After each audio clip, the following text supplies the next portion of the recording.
All right.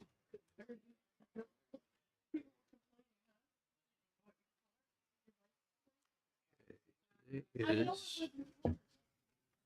Did anybody contact? Well, he got. Good morning. It being 11 o'clock thereabouts, we'll call the Fiscal Committee meeting to order for February 21st. And first item on the agenda is the acceptance of the minutes of January 30th. So 20 moved. Motion by Senator Gray, second by Senator Birdsell to accept the minutes. Is there any further discussion? Seeing none, all in favor say aye. Aye. Opposed, no. The minutes are adopted. There is no old business. And there is a consent calendar covering tabs 3 and 4. There are 12 items, although there are not 12 items on it. Under tab 4, 25040 was removed by the Department of Education. And there is a request for discussion on 25057 under tab 4, Department of Transportation. The rest of the consent calendar is at your disposal. Is there a motion? I'll move the consent calendar. Motion by Senator Gray, second by Senator Waters to accept the rest of the consent calendar. Is there any further discussion? Seeing none, all in favor say aye. Aye. Opposed, no. Consent calendar is adopted.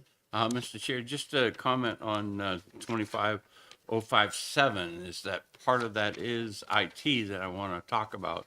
So although transportation is involved, they may also want to be sitting at the table when we talk. Director Goulet is present. I'm sure he's ready to answer any questions. I just didn't want him to make it to the door before. Department of Transportation is requested a presence here for answers to FIS 25057 at the end of tab 4.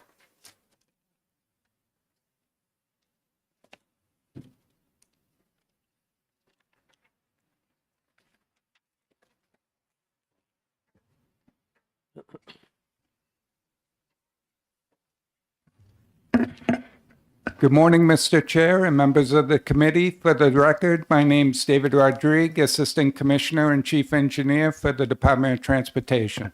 Welcome. Senator Gray. My question is about the 2.5 million, because we're going out, we're buying a system, we're buying other things, and that's like, 750 million or 750,000. But then I've got this 2 million plus that looks like I'm hiring consultants to do it. And normally I would see that I'm going to save money by buying a computer system that's going to do X, Y, Z. But then when I see this high personnel cost, I don't understand it. I want to understand it. Yes. And I'm going to give you both the opportunity to talk. Well, thank you so much for that question and the opportunity to explain it. What this grant is all about and what this project is all about is not one computer system. The DOT, from the time we plan a project, design a project, advertise it for construction, construct the project, and then take all the information from that project into our systems to maintain and operate our infrastructure and assets through the long-term life. We have many, many, many different systems. Some are paper, some are electronic, and so forth. So a few examples: surveyors go out with surveying instruments and get information into a computer database. That database then feeds a different design system. What we use today is called an open road system. That's a Bentley product. That's what we use to design on. That information then goes to the contractors who have computer automated instruments on their equipment that helps them to build the project. We then create as-built, and then we take that information for things like pipes, guardrail, and others into an asset management system. So what we have is many different systems. Some work well together today, some don't work so well together today. What this project does is lets us look at all those different systems, establish standards, data standards, so we can start to get these systems to work together and coordinate together to be more efficient and more effective. Oh, well, the line item that the $2.405 million is in is consultants. Yes. And so is it a consultant for you guys? Is it a consultant for IT? What am I saving because I'm spending $2 million on consultants? How much am I saving to get so that it makes sense to spend that 2.4 million? Right. So the only way we can do this work today with our current resources and our current knowledge is with consultants. There is a huge amount of work and expertise to look at these disparate systems and work with those vendors to establish a standards that lets us collect and maintain the data consistently throughout the entire process. It's really a lot of legwork and a lot of documentation of our standards that we're setting up to help us be more efficient and effective in the long run. This is all part of what we call building information modeling or building information management. It's been used in vertical construction for many years. Transportation or horizontal construction has been using it for the last 20 or so years, and we're getting better at it. New Hampshire is in the middle to maybe a little bit behind the pack for the rest of the DOTs across the country. This grant will help us catch up and set up our systems to help us be most effective for the next 10 or more years. It'll take us 10 or more years to get to the end of this. The other thing this standardization does is helps us very much with our attrition and helps us work through as we lose people and bring new people on. It makes sure we have a very well documented system that's easy for everybody to follow. So the majority of this work is consultant driven. It's in documenting standards and putting processes in place to help us be more effective. So is this a one-time cost and I'm not going to see it in your budget when you come before me in a couple of months? Or is this an ongoing cost for consultants? And again, go back to what I asked before is what's this going to save me? 'Cause Right. if it's not going to save me, I'm wondering why I'm doing it. So what I'll take the question of what it's going to save you first. What it's going to save you is making our systems more efficient. So our survey system speaks better to our design system, that then speaks better to the contractor's system that they use to control their equipment, their automation, that all works off of satellites and GIS, so forth, and then helps us collect that information or use that information into the future as we maintain that asset. So we know, for instance, what piece of guardrail is where and what type of guardrail it is. Right now, we have to collect that as a separate effort. Once we have this system in place, there's no additional collection. Everything flows through the system automatically. So that's the savings. It also, we don't do that the best these days for asset management. So this will help us improve our asset management capabilities and reduce our overall life cycle costs of our assets. The reason we need consultants to do it, one, is because they have the expertise. We've chosen, and we're in the process of finalizing a selection of a contractor or a consultant that has national expertise with this. And the other reason is we don't have the people in-house to do it. When we work with a consultant on a project like this, I like to say we want them to teach us to fish, not give us a fish. So to answer your question, are we going to do this same thing again and bring it before your committee? No, we are not. But overall, this is an evolution. So we're taking the first 5 or 6 very big steps with this consultant. We will continue to refine our systems and make them better in the future. Follow-up. We still haven't hit the thing, how much I'm going to save. Okay? Certainly, outside of this meeting, I'm going to ask you for where I'm going to save them, where I'm going to see those line items reduced in the budget that comes to me from the House. So again, right now, what I'm going to spend $3 million, 700, almost 800,000 on the equipment and stuff, and then 2.4 million on the people. Where's the savings and how much? Right. And I don't have that in a per dollar item. I don't expect that you're going to save that in the budget that we're going to bring forward to you. I do expect in the long term, the state is going to save considerably by the increased efficiency that this brings. I'd be happy for you or I'd be happy to share some information about this system with you offline so we can get in more details. When they talk about the savings in this, they talk about efficiencies of 10% here and 15% here. And I'd rather have some of that documentation to share with you specifically. Return on investment is not a new concept. And No, you know, it's when fair. you come in and spend $3 million and 2.4 of that is on consultants, it makes me wonder what the return on the dollar is. So I've got to vote on this today. Yes. Okay. Which makes it difficult for me.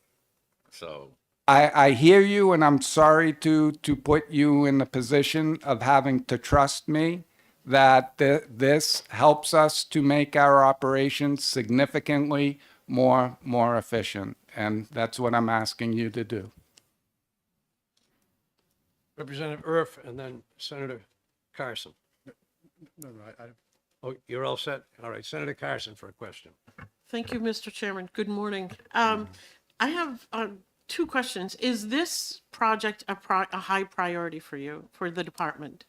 For me personally, this project is a higher priority, a high priority. This is where we need to go. Today, our CAD specialist, Bill Caswell, has 40 years with the department. He has been involved in our CAD system since it started in 1987. He is a leader in New Hampshire and around. He's with us for a very, very short time. This project documents everything that Bill knows, our current practice, and takes us forward to where we need to be in the evolution of how we design our roadways. So it is a very high priority. This is a federal grant. We will not have this opportunity that I know of in the future with state funds or with federal funds that we are putting towards our construction projects. That's what we do in here. To Senator Gray's point, we want to give you a return on our investment, so we try to put all our money right towards the maintenance, operations, and reconstruction of the road. This is an opportunity to move ahead from a process perspective and a technological perspective. May I follow up? Thank you, Mr. Chairman. What is the timeline on this? When do you expect to start, and when is this project going to be finished? We expect to start this year, and it's a 3 to 4 year duration. So may I follow up? So in speaking to Senator Gray's point, we're not going to see any real return from this until 4 years out. There will be steps along the way that we will see benefits and improvements as we document our standards better along this new process. Makes our communication with private surveyors, with engineering consultants, and with contractors better and better all the time. So we'll see some step improvements. Thank you. Thank you, Mr. Chairman. Any other member of the committee? Senator Rosenwald. Thank you, Mr. Chairman. Was this a competitive grant? This was a competitive grant. Thank you. So when you tell us efficiency, that either means the project will be done quicker or fewer people will be required, and that's where we're expecting to see, perhaps not immediately, but hopefully long-term, you'll be able to definitely say this is as a result of the system. And I am confident we will deliver those two things. And the third thing that these systems provide for us is an overall lower life cycle cost of our assets as we keep better track of them and as we manage them best for the longest serviceable life. Thank you. Further? Just so everybody knows where I am, okay, this is federal dollars. I am going to make a motion at the end of this, for acceptance. But I will be wanting additional information when you present your budget before the Senate, that tells me how I'm saving, money because I'm spending this money. And with that, I will move the item to approve it. Who was the second? Cindy. Senator Rose, okay. Senator Gray moves to accept item 25057, and Senator Rosenwald seconds. Is there any further discussion on the item? Seeing none, all those in favor say aye. Aye. Opposed, no. The item is adopted. And Commissioner Goulet, I'm sorry that you didn't get a chance to speak, but Okay, moving on to tab 5 on the regular calendar. And that's item 25054. That's the Department of Health and Human Services. Any questions on the item? Senator Rosenwald? Thank you. See, Finance Officer Gray, White will come forward. I got the wrong color there for a minute. Thank you, Mr. Chairman. Good morning, Nathan. I think I understand why there was extra money in the managed care lines, but I'm wondering if you could tell us why there's a $16 million shortfall in the Children's Health Insurance Program.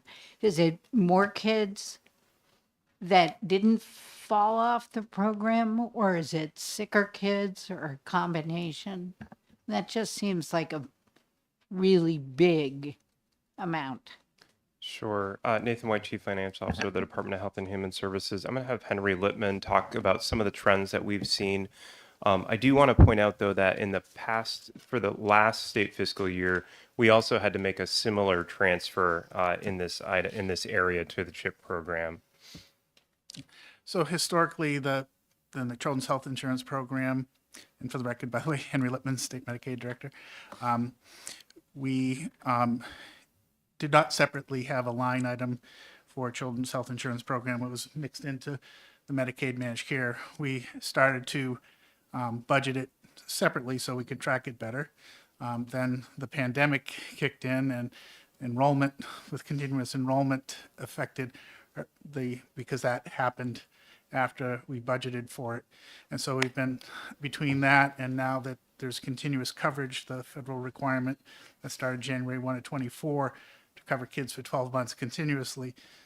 The assumptions that we had, in beginning to break out that component, we're sort of chasing that. I think as we prepare the 26-27 budget, we now have the experience and understanding to budget that better. But the dollars, if you will, that we budgeted in the entirety of the managed care program were adequate to cover.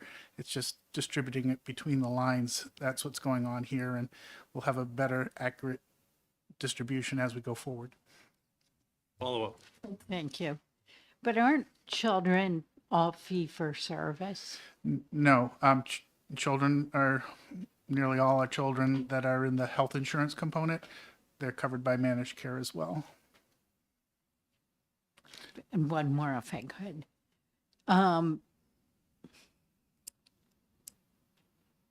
When we see your budget, are we gonna see a truer, more? I mean, you're going to account for this $32 million. Yes, I think we won't have the public health emergency distortion of three and a half years of continuous enrollment. We won't have the new federal policy coming in. All those things affected the accuracy of our budgeting. But in the aggregate, we got it very close. Thank you.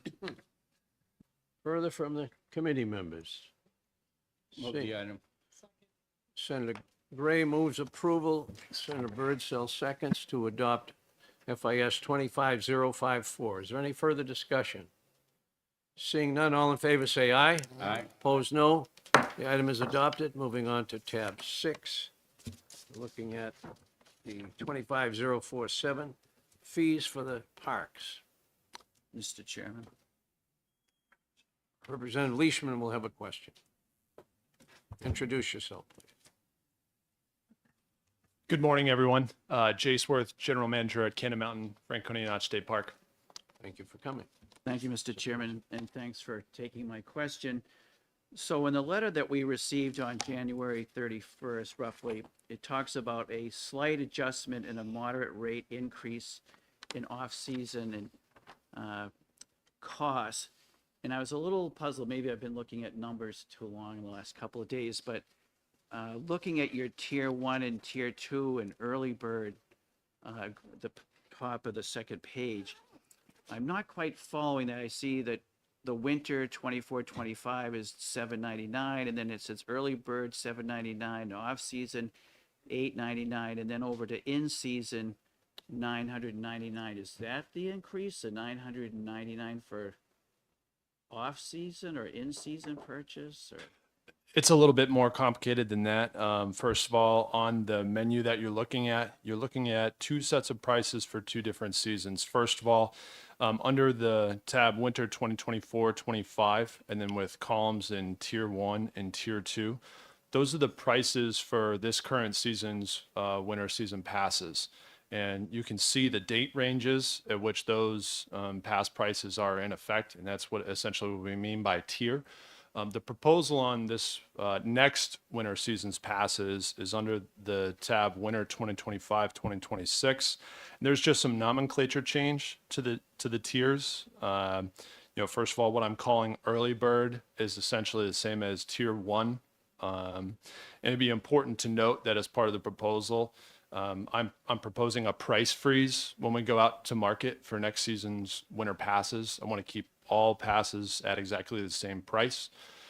Secondly, the off-season tier is it's expanded somewhat. I would seek to initiate that price on May 1st and run it all the way through November 28th of next year, which is when our anticipated opening date will be.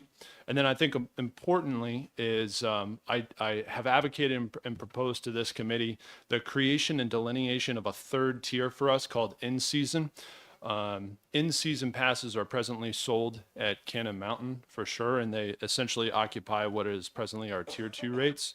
But I view it as critical and also consistent with the industry to create an in-season tier and a subsequent price increase there. This is done pretty commonly at a host of other mountains, including in the state, most notably Gunstock, Ragged, some of our a mountain that is very similar to Cannon, Jay Peak in Vermont, operates very similarly. And the idea behind this, sir, is that as much as we can do to drive advanced commitment, this is a tried and true strategy to offer guests and pass holders the opportunity to purchase earlier at a discounted rate and encourage folks prior to the season beginning to jump on the program. So that would be a change. Pretty much as you look at the 2025, 2026 prices, you'll see that early bird tier where when we would go on sale again, those prices are frozen. Secondly, as we go to the off-season tier, the majority of those prices are, I propose to go up by 1.8%. There's one tier in there, the U29 group, which I propose to go up 3.8%. But otherwise, it's 1.8% across the board, and no changes to military or special use passes like our uphill passes on any tier. And then thirdly is on that in-season tier with its creation, this would be valid. There's two important notes for Canon-only passes. These are for folks who are not New Hampshire residents. That would go into effect on November 28th when we anticipate being open. And then for New Hampshire residents, that in-season tier would take effect after the RSA deadline. So as prescribed in RSA 227:14 reduced rates. There's the prescription for me as the mountain manager to offer discounted rates on season passes through December 14th to New Hampshire residents. That's commonly done. Same thing here, but our in-season tier for New Hampshire resident passes would then begin December 15th. That is also consistent with what we do presently. I just wanted to make sure it was clear and for you all to consider. I hope that answered your question. Follow-up? I guess I'm concerned if I'm the resident here in New Hampshire and I log onto your site, that I can say, well, gee, if I buy my ticket now, it's going to cost this much. If I buy my ticket next season for the following season, how much it's going to be. It just seems it's not as clear, but maybe it's just me, but I think for some additional context, one thing that I see in terms of our pass unit sales, the vast majority of our pass unit sales for Canon only passes, these are mostly out of state visitors. Those occur during the spring and summer. That's when the vast majority of those are sold. Pretty much the same with New Hampshire resident passes, although we do see a number of New Hampshire residents, there's a larger percentage of them that buy later in the season, and particularly in season. So I couldn't explain exactly why that is to you, other than the fact that our New Hampshire residents tend to like buying season passes later. okay, well, thanks. Thank you, Mr. Chairman. Further from the committee. How much have your operating costs gone up year over year? Anywhere between 5 and 11%. We were aided by a renegotiation of an unfavorable utility contract. We were able to get a new rate coming into this year. So some of the impacts to Canon's budget, which had affected the place pretty unfavorably in the last 2 years, have been corrected. With some further cost control and some contemporary financial management practices, we've sought to certainly control, but we certainly see the impact of inflation, wage compression. There were a number of wage increases that were authorized at the Park Service and then at Cannon Mountain within the last couple of years. So it's important for us to maintain our level of self-sufficiency in our rates while also maintaining our position as a value leader in the market. How's your snow been? This is probably the best the mountain has looked in several years. We have 99% of the mountain open. We're above median in terms of natural snowfall. We've had huge success with snowmaking this year. The conditions have been really remarkable. Visitation's been up, revenues are up, costs are down slightly, and I think it's all really positive. I think most notably, I also wanted to share with the committee, we conduct post-visit surveys with all guests where we try to benchmark ourselves against the industry and a host of metrics. National Ski Areas Association releases a report called the Cockey Report where they look at industry benchmarks. And in particular, they ask the question, and we compare ourselves against the question of what is the value for price paid of the products.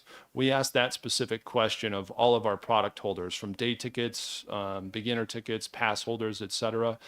Canon is in a very strong position as it relates to value for price paid. Right now, we trend at about an average of 8.3 out of 10 versus a regional Northeast industry average of 8.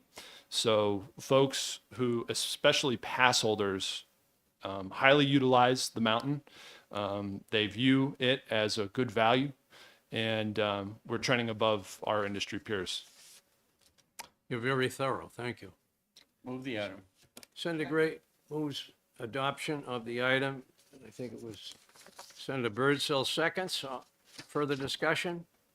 Seeing none, all in favor, say aye. Aye. Opposed, no. 25047 is adopted. Thank you. Thank you.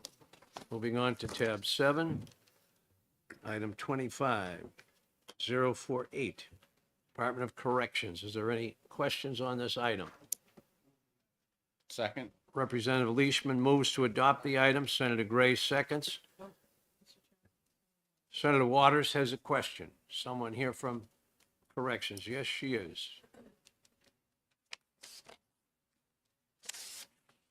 Welcome, Commissioner Hanks. Thank you. For the record, Helen Hanks, Commissioner of the Department of Corrections. Senator Thank Waters you, is Mr. Chairman, recognized for a and question. thank you, Commissioner. I know the struggle over many years on staffing and so forth, and I wanted to get a sense of a couple things for you. How do you see the trends in your capacity to hire the staff you need? And then, secondly, I noticed you've got 116 eligible for retirement, and the retirements went up a little bit when COVID started, and they're down a little bit, and so on. But what do you anticipate in terms of that fairly large group, and what pressure that's going to put on you to have successful recruitment? Thank you for that question, Senator. The 117 at the time of this report, which was 1/23/2025, in fresh numbers this morning, we have 107 who are in that retirement eligible category. 60 of them are sworn law enforcement, and of the 107, 36 of them have 25 plus years or more of service. I think it's a very hard prediction to figure out how many may or may not choose to retire. I think it's very also clear as the topic of Group 2 retirement occurs. If the retirement system is adjusted again more favorably, we will see an uptick in the number of people who choose to retire, and deservedly so, given the hours they've put forward to the state of New Hampshire. But the promising number is watching our trends in recruitment, and we continue to recruit and work to retain all of our staff across all of the professionals it takes to run the Department of Corrections. And just in the numbers, we've hired 3 more since I sent the data, so we're up to a total of 33 just in our law enforcement ranks, and we have 34 in the queue. So we're just being much more aggressive and assertive, recruiting for the same entry-level individuals that all law enforcement does across the state of New Hampshire. I may follow up. Follow up? So, much of what we're doing today is about the overtime and fairly not unexpected. Yeah. But do you have any sense about the relationship between the, what we're going to see trending on that overtime number based on what you see trending as your capacity to fill full-time positions? Senator, if our capacity to continue to recruit, which is what I've always advocated for, happens, we're going to stay steady and continue to mitigate anybody's deserved retirement or departure from the agency. I did send out to House Finance and others, and I think it's important to note that the number of overtime hours is actually decreased. So as we've recruited individuals and our population has declined, so we've shut down and kept one whole floor shut down in one of our larger general population housing units, that means there's 14 posts that we don't fill every day of the year. I think another important piece we don't talk enough about is we've reduced our reincarceration rate. We literally have reduced the number of people by 8% in 7 years who come back to incarceration. That represents just roughly under 200 people who have not come back to incarceration. If you look at the daily incarceration rate, which is $252 a day. That's approximately $90,000 the Department of Corrections has saved the state in just individuals not returning to incarceration. You do that multiplication, that's somewhere around $14 million. So it's really the totality of everything we're doing in the department, both in recruitment, treatment, and programming, and being truly the Department of Corrections. And as long as we're funded and continue that effort, we're headed in the right direction on behalf of the state of New Hampshire. Thank you. Thank you, You're Mr. Chairman. Congratulations. Thank you, sir. Anything further from the committee? Is there a motion to adopt the item? We did that, all right. Any further discussion? Seeing none, all in favor, say aye. Aye. Opposed, no. The item is adopted. Thank you very much for your progress. Okay, we're moving on to informational items. Is there any particular item anybody wishes to remove to be discussed? Mr. Chair, Senator Birdsell. just have a question. I have to leave at noon, and I was wondering if we could go over the human rights before I leave. The audit? Yep. Yeah, and if there's, so you want to start that now, and obviously nobody has any requests for the information items, so we're ready for audits. And the request has been that the first one be the Commission for Human Rights.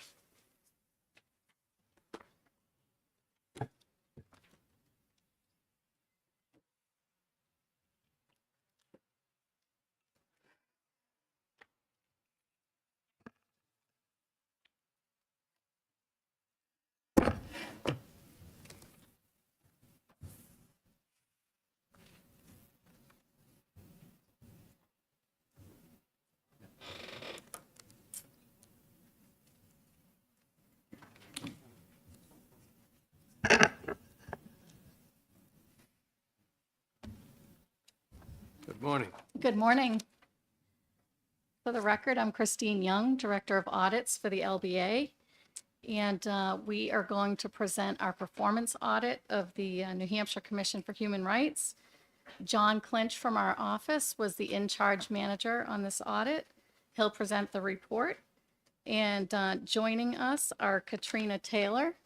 She is the acting assistant director of the commission. And also Sean Locke. He is a senior assistant attorney general from the Department of Justice. They were instrumental in helping us to close this audit and finalize the report.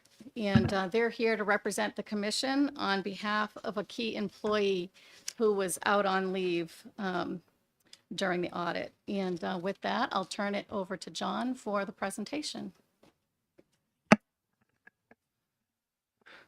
Good morning, Mr. Chairman, and members of the committee. My name is John Clinch, and I'm a senior audit manager with the Office of Legislative Budget Assistant. I'm here to present our performance audit on the New Hampshire Commission for Human Rights. I'd like to provide you with an overview of the report, and then I'd be happy to open it up for questions and comments at the end. As shown on the transmittal letter on Roman numeral I, our objective was to determine whether the Commission efficiently and effectively enforced laws against discrimination when receiving, investigating, and making findings on complaints. Our audit period was state fiscal years 2020 through 2023. Please turn to our executive summary on page 1, which describes the results of our audit. We found the Commission was inefficient and ineffective in investigating complaints and closing cases in a timely manner. We also found the Commission had not established a method to measure its effectiveness, such as tracking how long it took to process cases. Effectiveness was negatively impacted by expired administrative rules, lengthy investigations, and inadequate training. Tools for managing extensions and other delays from parties appearing before the Commission had also not been established. We found the Commission had longstanding issues that had not been adequately addressed. Case backlogs from as early as 1984 continue through the present day. The legislature took steps to address the backlog in state fiscal year 2024 by adding 4 investigator positions and 2 administrative positions, but filling these positions has been slow due to continued staff turnover. Case backlogs were worsened by the assignment of investigators to non-investigatory tasks when administrative positions were unfilled or unfunded. We found a lack of basic management controls, such as establishing a strategic plan, identifying objectives, developing performance measures, and identifying and responding to operational risks.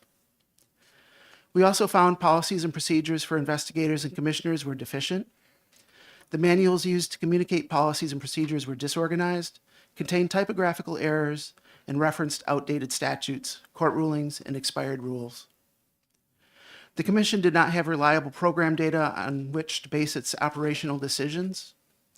Case data were maintained manually in several spreadsheets, and publicly reported data were inaccurate. Finally, we found several findings from our 2019 financial audit report remained unresolved. For example, the Commission's administrative rules had expired in 2015. This was cited as a deficiency in our 2019 financial audit, yet the Commission's rules remain expired to this day. Biennial reports had not been filed during the audit period. Additionally, statements of financial interest required by statute had not been filed by some commissioners or had not been completed correctly. Our recommendation summary begins on page 3 and contains 25 observations with recommendations. The Commission fully concurred with 24 observations and concurred in part with 1 observation. 2 recommendations, numbers 10 and 13, may require legislative action. Turning to page 7, our background section discusses the types of discrimination cases handled by the Commission. Page 11 shows an illustration of the Commission's case process. As you can see, there are numerous steps in the process contributing to the time it takes to process a case. Figure 2 on page 13 shows most pending cases are employment cases. And Table 1 on page 14 notes the Commission's revenues and expenditures for the audit period. I'd like to take a minute to discuss observation number 1 on page 17, due to its significance to the Commission and our audit objectives. This observation discusses the average length of time the Commission took to process cases. Figure 3 on page 18 shows case processing time through various stages of the Commission's process. It's important to note not every case follows the same path. Some cases are withdrawn after filing, or they could go through the entire process and have a public hearing. Cases can also be delayed if the parties to the case request more time. The Commission could administratively close a case under some circumstances, such as the death of a complainant while the case is with the Commission. All these factors should be taken into consideration when I discuss average time frames.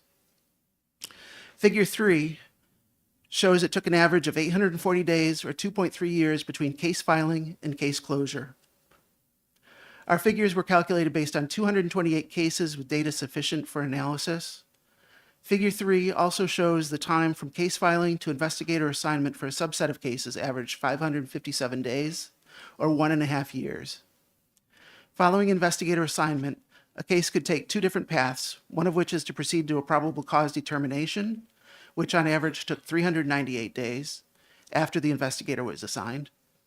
If a case was closed after investigator assignment but before probable cause determination, the case took an average of 384 days following investigator assignment. No cases went to public hearing during state fiscal year 2023. We found 62 cases, or approximately 27% of the cases we reviewed, took so long to close that the complainants could no longer remove the case to Superior Court within the 3-year statute of limitations deadline. We recommended this Commission ensure cases are processed timely by tracking dates of important case events for each case, develop administrative rules to establish deadlines for amendments and extensions, and evaluate the costs and benefits of different methods of tracking cases, including using a case management system. That was a very high-level overview of our findings. I mentioned earlier that the report includes 25 findings with recommendations for improving management controls, investigations, and compliance. Corrective actions will take time to implement, especially while the Commission continues to conduct investigations and has positions that remain unfilled. The appendices are found in tab sections of the report and include our scope, objective, and methodology in tab A, the Commission's response to our audit in tab B, results from our survey of attorneys that had worked with parties of the commission in tab C, and the current status of prior audit observations in tab D. Before I conclude my prepared remarks, I'd like to thank the commission staff and commissioners and the attorney from the Department of Justice for their assistance during this audit. With the chair's permission, I'd like to turn it over to Katrina and Sean for their comments. Hi, good morning, everyone. My name is Katrina Taylor. I am the acting assistant director. Unfortunately, our executive director could not be here today, so I am here. And I just really wanted to, first of all, thank the LBA for their recommendations. We do appreciate that the audit acknowledges that staffing and managing the really heavy demands placed upon the commission have been decades long. This is not a recent phenomenon by any means. We really look forward to implementing these recommendations to provide more transparency and efficiency. I do believe, I know I'm a temporary acting assistant director, but I am very confident that with these recommendations and the additional resources that we were allocated over this past budget cycle, that we are going to be able to better manage the existing backlog and go forward. So I really, again, wanted to thank Mr. Clinch and his office for their cooperation, their recommendations, and thank you all for being here. Senator Gray.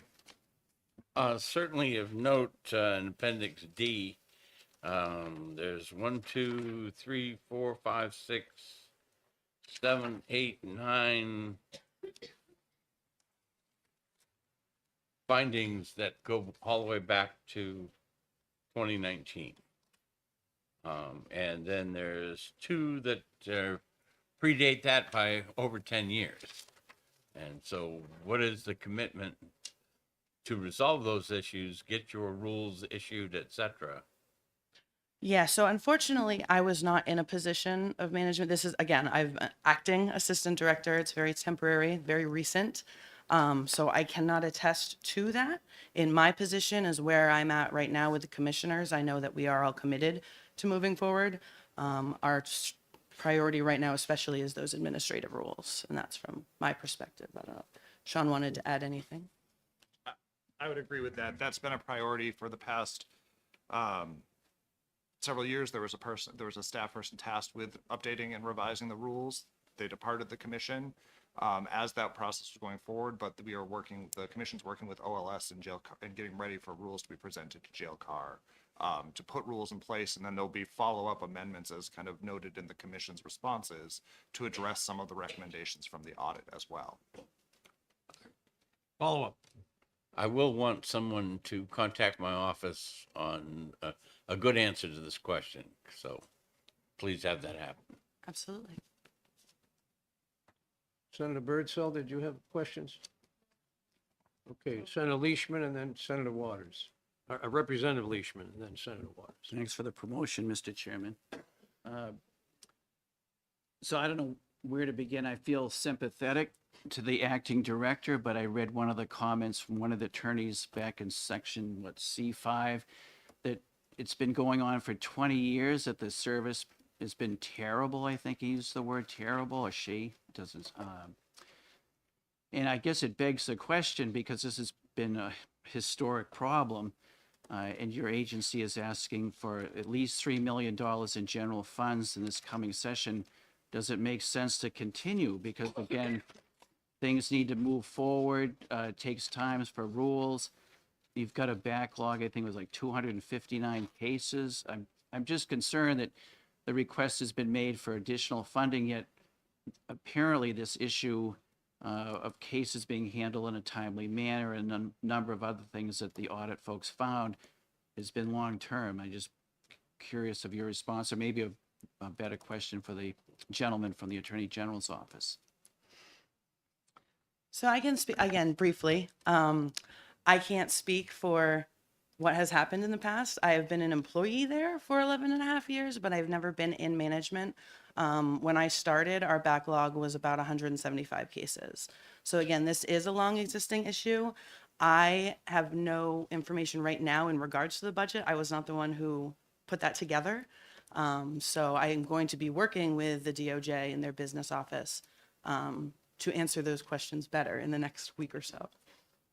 And I would just add here to that is, one, working with our business office because the agency is administratively attached to the department.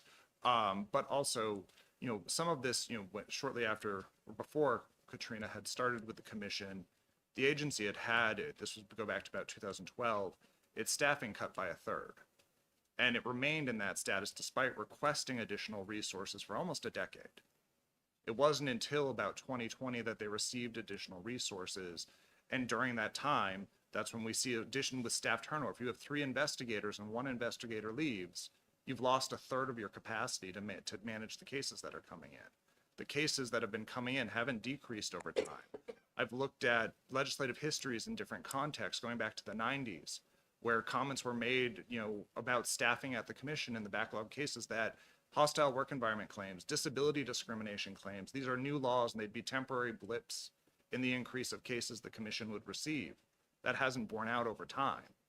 They've remained significant sources of cases coming into the commission. So it's an impact that is kind of cascaded from some requests, the efforts the commission has made to get its staffing built up so it can manage the caseload in front of it. And that's happened recently.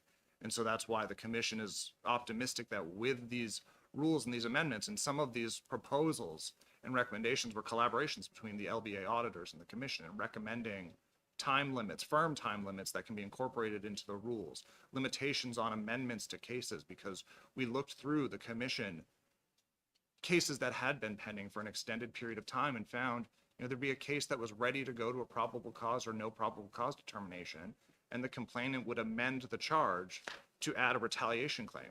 That charge now has to be investigated.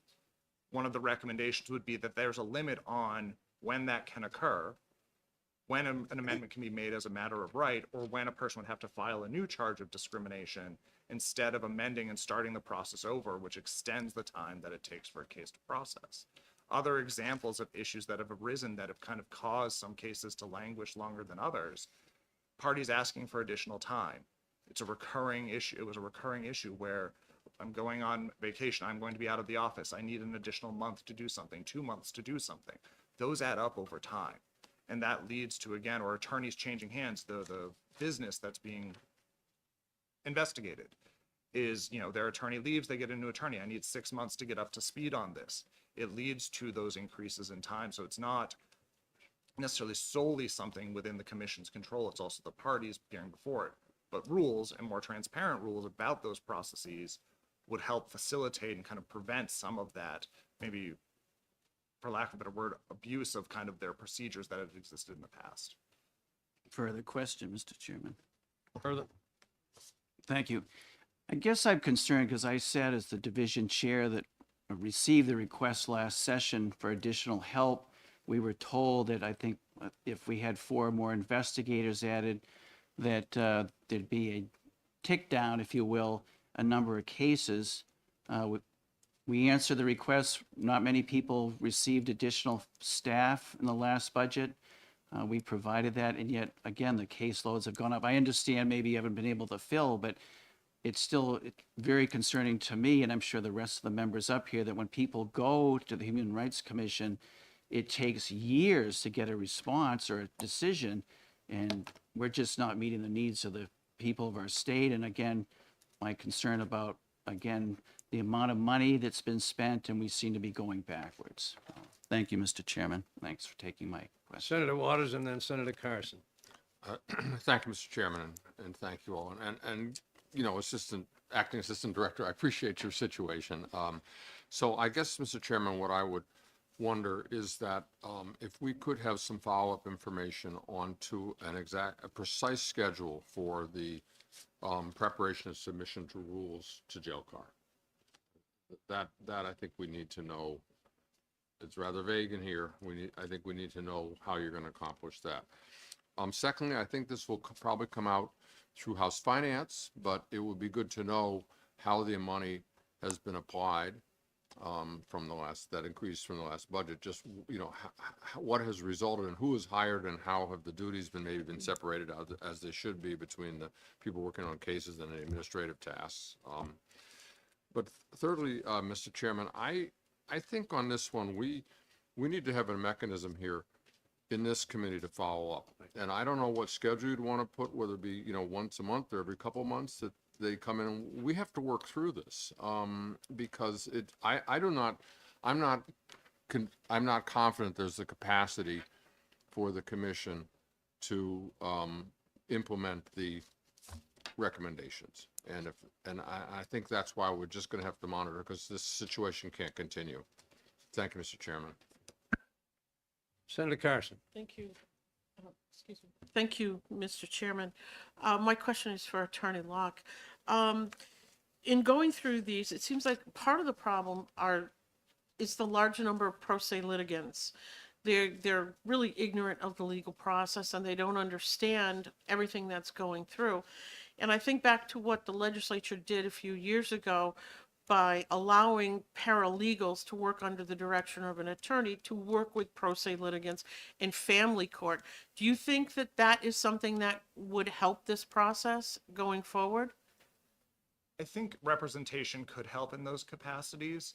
It would still come down to, are those people able to even find paralegal services to assist them? But it could help because it would help with kind of keeping the cases more organized. I think some of the challenges with self-represented individuals is that tracking them down, being in contact with them, getting the records you need. And I think Katrina's even better poised to answer that question, speak to that than I am. It does create significant challenges. And it can, again, lead to delays because there might not be the rapid response. Some people are in difficult situations. If they've lost employment, they're looking for new employment. They're not as concerned with responding to a request from the commission. So, and I'll let Katrina speak to that even more. Okay. Yeah, I think, and again, it's really, for me, it goes down to the volume of complaints. We get at least 25 complaints per month. And so the consistent volume, for me, I'm not sure. I do think it would help those folks, absolutely. But for me, I don't know if it would decrease the number of filings that we see every year. Thank you. Further questions from the committee? Senator Gray. The recommendation was made that there may be need for legislative action on 10 and 13. I would like some more information about what you believe that legislative action could be. The Senate has a lot more leeway in adding things to bills that they have. So picking a senator to at least have the discussion with, whether it's me or someone else, would be, to me, it may help you move yourself along. I can speak from a statutory standpoint, looking at recommendation 10. What it boils down to is some additional language that could be added to the statute to make it very clear that the commissioners can rely on staff to facilitate the conciliation process. So it's pretty straightforward. I think recommendation 13, you'll see in why it's a concurrent part, is that the commission doesn't necessarily agree that statutory changes are necessary, although the LBA does. Well, we can't attempt to do it until you get either myself or one of the other senators that language, okay? And it should be on 10 and it should be on 13. And if we have a bill that is close or deals with that same statute, or whether we hold a public hearing, we might be able to help you if you come see us. Thank you, Senator Gray.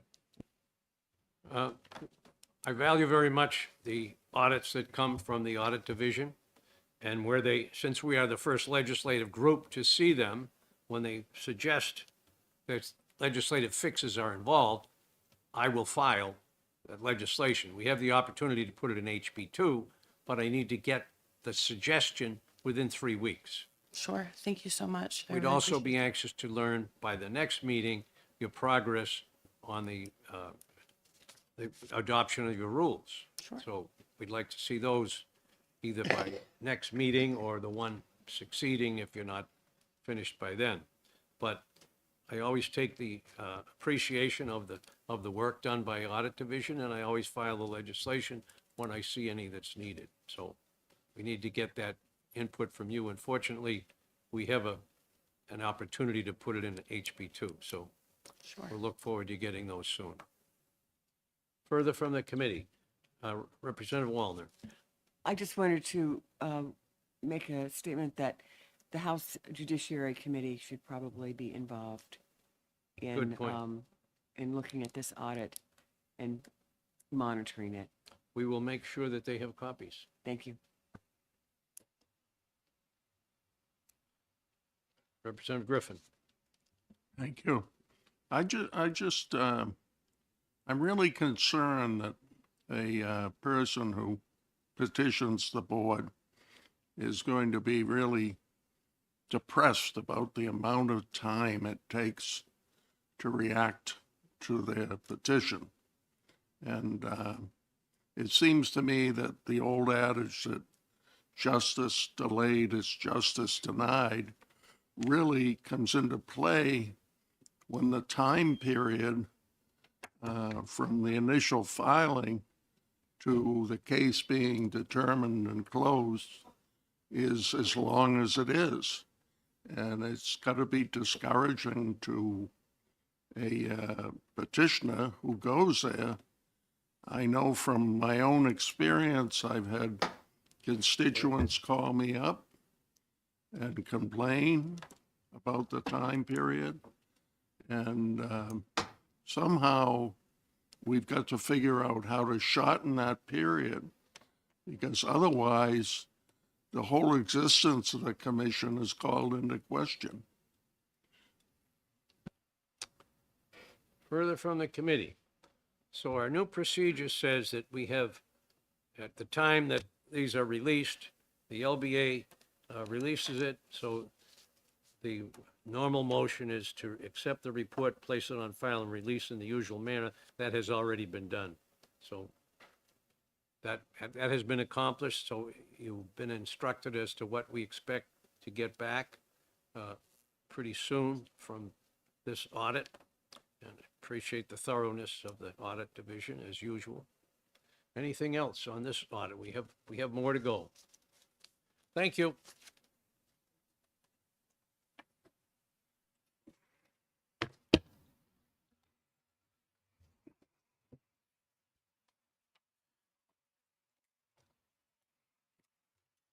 These small changes. So, stick it. Okay. I always do that. Put them in, you can do what you want with them. If you've got more thorough way to do it, that's fine. I always follow up because nobody else does.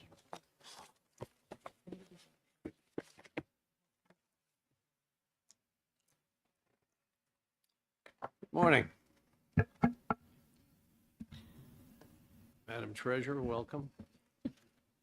Jill? Okay, so the next audits are the annual reports of the college savings plans. And as you know, our office retains the services of PricewaterhouseCoopers for these audits. And with us is Sean Kay, he's the partner with PwC, and Monica Mazzapelli, our state treasurer, and the trustee of the plans is also available for questions and comments. And with that, I'll turn it over to Sean. Super. Thank you. Thank you very much. Appreciate the chance to be here this afternoon and share with you the results of the audits that our firm conducted.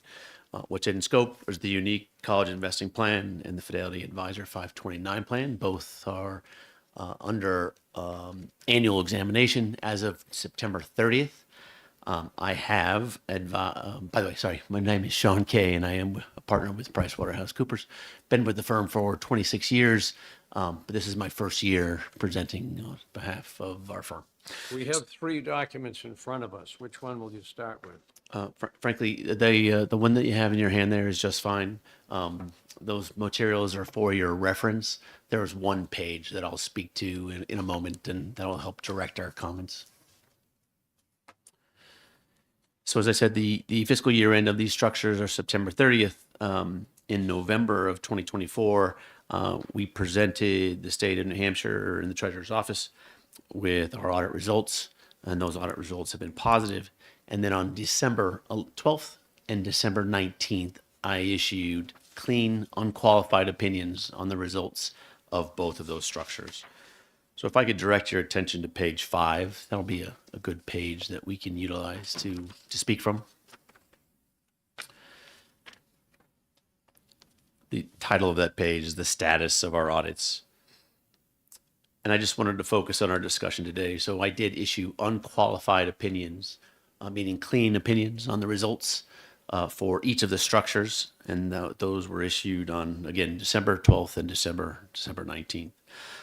My team did not identify any control deficiencies that rose to the level of material weakness or significant deficiencies. So not just good audit results, but also good impacts and good assessments on internal controls.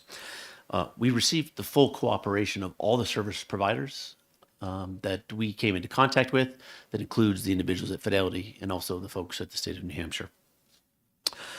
Summarily, my team achieved every objective that we had set forth in our plan. We had no restrictions on where we wanted to go, on what we needed to see.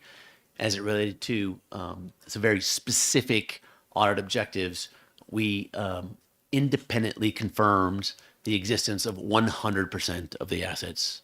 We repriced independently without error or without issue 100% of the items that were in for valuation.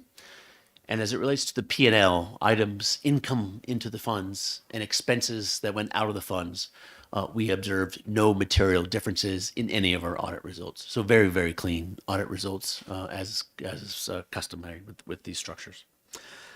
Finally, I'll just highlight as it relates to the state of New Hampshire fees that go to the state of New Hampshire. Those results that I shared with you extend to the fees that are received by the state of New Hampshire. We had no differences, no audit differences noted in our independent recalculation of those fees. Okay. So the remainder of our report is, again, for your reference. Unfortunately, it's called required communications, and so it's very similar to what we've presented to you in the past. But it highlights and reaffirms for the group that our firm is independent of the structures. We identified no fraud. All of the related party transactions that are required to be disclosed have been disclosed, and that there were no disagreements with managements, and again, no issues, errors, unadjusted items, or audit adjustments that were identified. At this time, I'm happy to answer any questions that anyone has on those audit results. Questions from the committee? Happy to say that some of us in present, with the guidance of our Madam Treasurer, we look at all these accounts quarterly. So we have a lot of familiarity with these, and I know she's keeping track of every dollar, as she always does. So, is there any other questions from the committee? So, the motion has been made that the report be accepted, placed on file, and released in the usual manner, and that will be done. If there's no other questions, then I guess the next thing is to pick a date. Thank you very much for your good work. Welcome to New Hampshire, Sean. Thank you kindly. So we'll discuss the usual third Friday. Third Friday would bring to the 21st of March.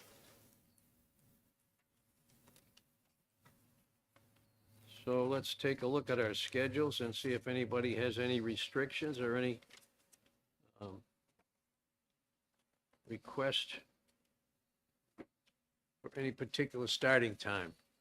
I have a Senator Gray. I have a University System Board of Trustees meeting that usually it gets out around noontime, so I wouldn't be available until the afternoon. But I'm not the only one. Any other conflicts with anybody on? Most of us aren't scheduled that far ahead. Senator Carson. I have the Children's Oversight Commission in the morning, which usually can go between 10 and between 9 and 11, and then in the afternoon I have the New Hampshire Ireland Trade Council at 1:30. So Fills up your day, doesn't it? yeah, oh, that's okay. So if 11 o'clock worked well for me, because this doesn't seem. I know it can run long, but yeah. Do you think you might be able to be present for most of it if we had it at 11? I think so. Chairman. Representatives, any preference one way or the other? All right, let's schedule it. Mr. Kane? Yes. So we're talking Friday, the 21st, 11 o'clock for fiscal. If we have a pre-fiscal, we'll probably do it at 10 o'clock for the members of the House. Okay. All right. 11 o'clock, Friday, the 21st for the next month's fiscal. Yes. Welcome. Representative Smith, I know you wanted to hear this audit. And I think both you and I would be impressed from what we've seen in the quarterly meetings we go to.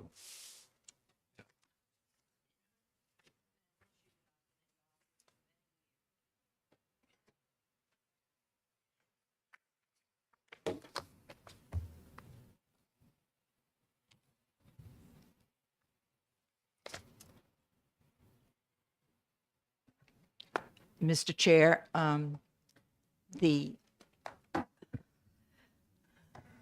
while you and I are involved in the issues that the treasurer just presented, and I'm always pleased to see how well that's going. What brought me here today, of course, is the very, very long-standing and serious problem of the Human Rights Commission. And I will tell you that the House Judiciary Committee, starting in 2021, has been involved in this problem, and finally in 2022 went to the Joint Performance Audit Committee to ask for the performance audit, knowing the incredibly fine work that the LBA always does, and knowing what a difficult conundrum this was going to present. I think they've done their usual incredibly fine job, where they do just the facts, ma'am. And I will also tell you that while the chair of the House Judiciary Committee has been out of the country for a few weeks, he and I have been in touch about this issue. Good. And he is planning to schedule a meeting to which the Human Rights Commission and the LBA will be invited, for them to make a presentation and to talk about what we can do. And of course, even under existing House rules, although Senator Gray is right that the Senate has so much more flexibility, a committee can, with good reason, without regard to the ordinary time schedule, come forward with legislation. So between House Bill 2 and what the House Judiciary Committee might do, we might be able to try to see if we can solve a problem that's essential, because while the easiest thing for us to all do is throw up our hands and say, let's just get rid of the Human Rights Commission, that does not do justice to the citizens of this state, who should be able to depend upon a more responsible, reliable commission. We have the federal EOC, at least at the moment, who might be able to do some employment stuff, but that's not the only problem. And I am very appreciative of the fact that the Fiscal Committee has moved this along, and thank you very much. Well, I'm going to see to it that Mr. Kane gives you enough copies to present to the Judiciary Committee and give them your impression of the audit delivery. Well, thank you. Of course, I know that Mr. Kane will do absolutely everything that needs to be done to make this work, because he always has. Senator Waters. Yes, thank you, Mr. Chairman. Just a comment. I really appreciate the House Judiciary Committee taking this on. I think we heard another suggestion from Senator Carson about an area, because it does seem to me, just aside from 10 and 13 in the audit, I read through and I see a lot of other things that may require legislative attention. And I'm sure you'll be very thorough on it, but I think there's much more here that needs to be looked at from a legislative perspective than just 10 and 13. So I just wanted to mention that, Mr. Chairman. Thank you. The Senator, if I could comment on that, Senator Waters, you're absolutely right. There have been procedures which have been followed, which I hope this is not too strong a word, which have been unconscionable, and show a lack of respect for the institutions of the state, including not only the RSAs, but the rules. And that should not be allowed to go on. And this performance audit has created an opportunity for us to do the right thing. Thank you. Anything further from the committee? Okay, I guess we all got a 1 o'clock, so we will stand adjourned until March 21st.